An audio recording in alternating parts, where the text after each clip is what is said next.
Hi, my name is Dave Bader with Marine Mammal Care Center. Conservation is something that anybody can be a part of. Here's another conservationist that's working to make the world a better place.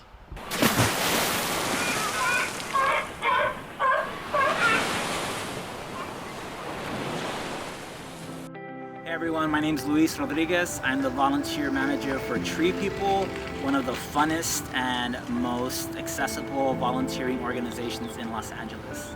So today we're here in my backyard, not technically my backyard, but we're just down the street from where I live.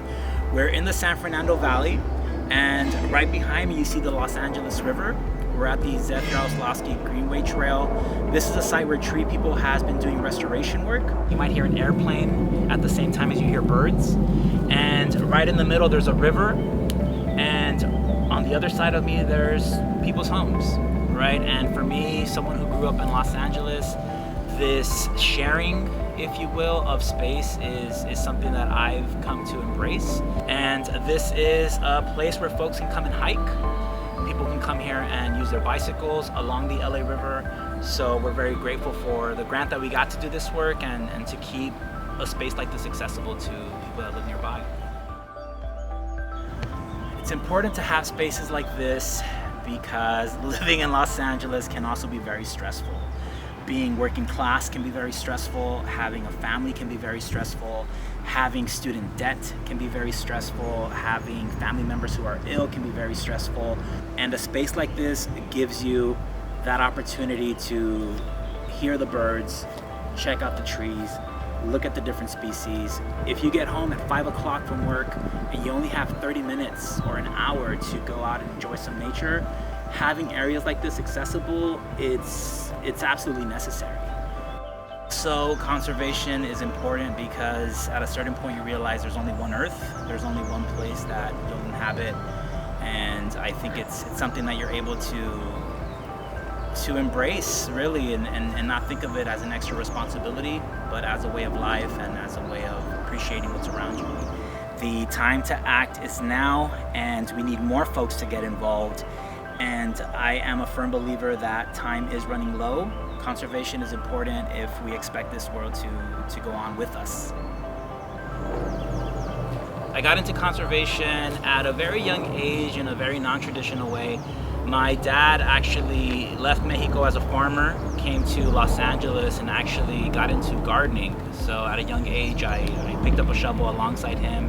And as I got older, I went to Cal State Northridge, and I kind of added an ethnic studies lens to that and started looking at like access to parks and green space, right? Having access to plants and to fresh grown vegetables, but then taking a step back and looking at my community not having that access. And then I just started hiking and backpacking and going camping with friends and really appreciating things like rivers and mountains and trees, right? And then that drive back home, you start to realize that the canopy starts to diminish.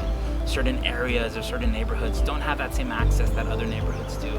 So all of those things combined really kind of propelled me into this type of work. And I found an opportunity with TreePeople, and it has allowed me to couple my love of talking to people with getting folks involved and the environment. Despite the challenges that I face in conservation and in life, the way that I find energy, and this is gonna sound very TreePeople-ish, but I like playing with dirt. There is nothing more satisfying to me than getting some dirt between my fingernails and just being one with nature. There's something very calming.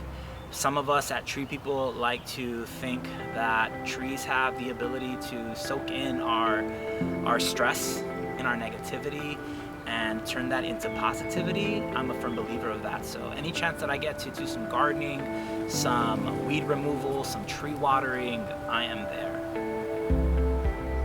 One of the most important things that people should know about my work is that there are a lot of opportunities for folks to get involved, and this really is an international effort. I get contacted from folks who are moving across the country, across the world, students, families, different ages, different genders, different socioeconomic backgrounds. The whole gamut of the spectrum of diversity of Los Angeles is contacting TreePeople regularly, and I talk to colleagues from other organizations who have the same experience. So one thing I would share with folks is that even though this seems like very troubling times where we're losing, I would offer to whoever's watching this that people are getting involved. People are excited to get involved. People are exploring ways to get involved, and people are ready to get involved. People can get involved with us at TreePeople in a variety of different ways from social media. The easiest way to get involved in a volunteer event is to go to our website, treepeople.org, and look for the Get Involved button. One of the most commonly asked questions that I get from volunteers is, I've never done this before, can I still come? Absolutely. One of the things that we pride ourselves with is having different opportunities for different folks of different experience levels. So if this is your first time pulling out an invasive weed, if it's your first time planting a tree, that's fine. We have staff that'll teach you. Everything's family friendly. Bring your kids, bring your grandparents. It's a wonderful opportunity and a wonderful experience. I want to thank the Marine Mammal Care Center for coming to my neighborhood and letting me share my experiences and a little more about TreePeople.